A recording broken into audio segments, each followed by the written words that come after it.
Well, thanks for being with us this morning, Robin. Well, thank you, Lydia. You've been officially in this position for more than 6 months now. From your perspective, how are things going? I think things are going well. We hit the ground running, of course, because we got such a good team to work with, but it's going well. We've canvassed your division for questions for this interview and got quite a few responses. We'll try to get to most of them in the next couple of minutes. First of all, people want to know, will there be any changes in store now that you're settled in?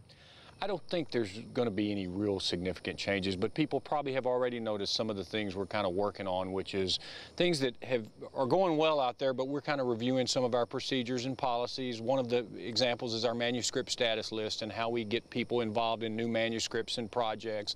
Another thing we've done is we've moved our regional director meetings down to the coast. We've now had one in Dickinson, one in Perry-Arbass, and one in Corpus Christi, and so we certainly encourage everyone to get involved in those when we have them in the local area, and those are some of the changes people are probably seeing just a little bit of.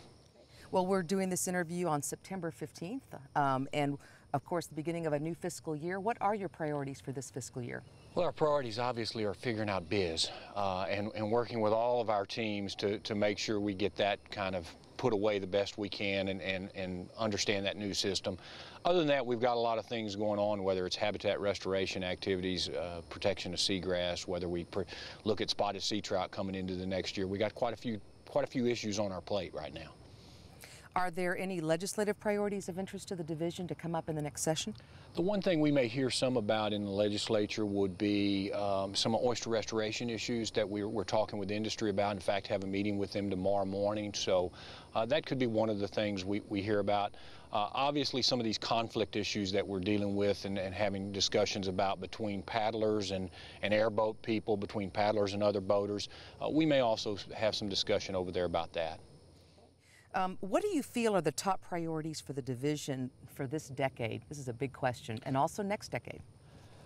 Obviously, as we move forward with in the decade and the next, habitat restoration and how to maintain our habitats and our coastal estuarine systems as we push more people towards those coastlines. And then the second thing is we got more people participating in a smaller amount of area and how we deal with those conflict issues. Those are just going to be huge on the horizon, and we're going to have more and more of that kind of entanglement of people trying to get their activity done, and we're going to have to work with that. Do you think we'll change our approach in dealing with that, or? I think we'll use a lot of the same techniques that we have now, workshops, scoping meetings, surveys. I think a lot of the things we've done in the past are the right things to be doing. We're just going to have to continue to do them. Let's see, here's a question, a personnel-related question. Where are we on the scientist career track? Well, as I understand where we stand right now is there's still some discussion about how different divisions have created those positions or identified those people that they would want in those positions, and so there's some working still going on in that respect. The other part to that obviously is the fiscal matters that brings along, which, certainly if we're going to raise people's salary associated with that as we move into a tougher biennium, that's an issue that we have to weigh as well. Here's a very specific question. Why aren't TPWD boat captains paid more for having the extra responsibility of being captain of a vessel while working for Parks and Wildlife?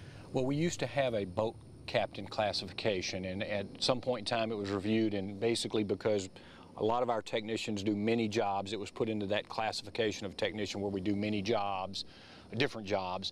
But I don't want to minimize the fact that when they take people out on their vessels, how important that is and how safety and what they do out there for all of our group, it's very, very important. But it's part of that whole suite of things that technician class works on.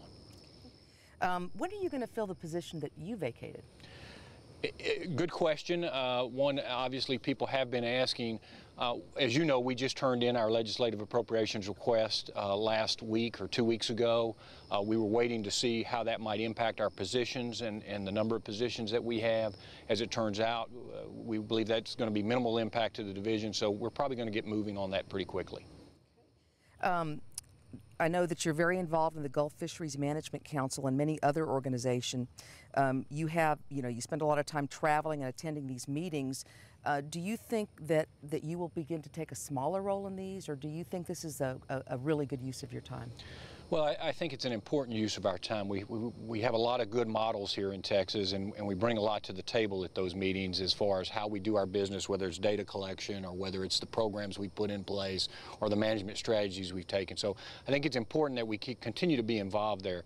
Certainly what we would like to do is get more people involved. That's a really good, we have a lot of folks who are very skilled in those policy matters, and we like to get those folks out there. Obviously, as we deal with travel caps and other things, it's a little more difficult to do that, but we'll probably be trying to get more people involved in that as we move forward. We've had some employees ask questions about specific issues such as seagrass conservation, harmful algal blooms, and invasive species. And this particular person who asked the question wants to know what your take is on these issues as they affect coastal resources and potential division initiatives in these areas. Well, I think we kind of already mentioned some of those in looking forward in the decade, but certainly those are some big issues facing us. Some are a little harder to deal with. We don't have the best of, we can't really control some of them. Red tide blooms, a lot of work's been done, but we don't really know what to do about those. We'll continue to monitor them. We'll continue to look at them from a habitat restoration, seagrass protection. The Commission has asked us to move forward, and we're certainly going to be looking into those as well. So it kind of falls in line with those whole decade of challenges that we have to go forward with. We covered a lot of ground here. Is there anything we didn't cover? Is there anything else you'd like to say to Parks and Wildlife employees?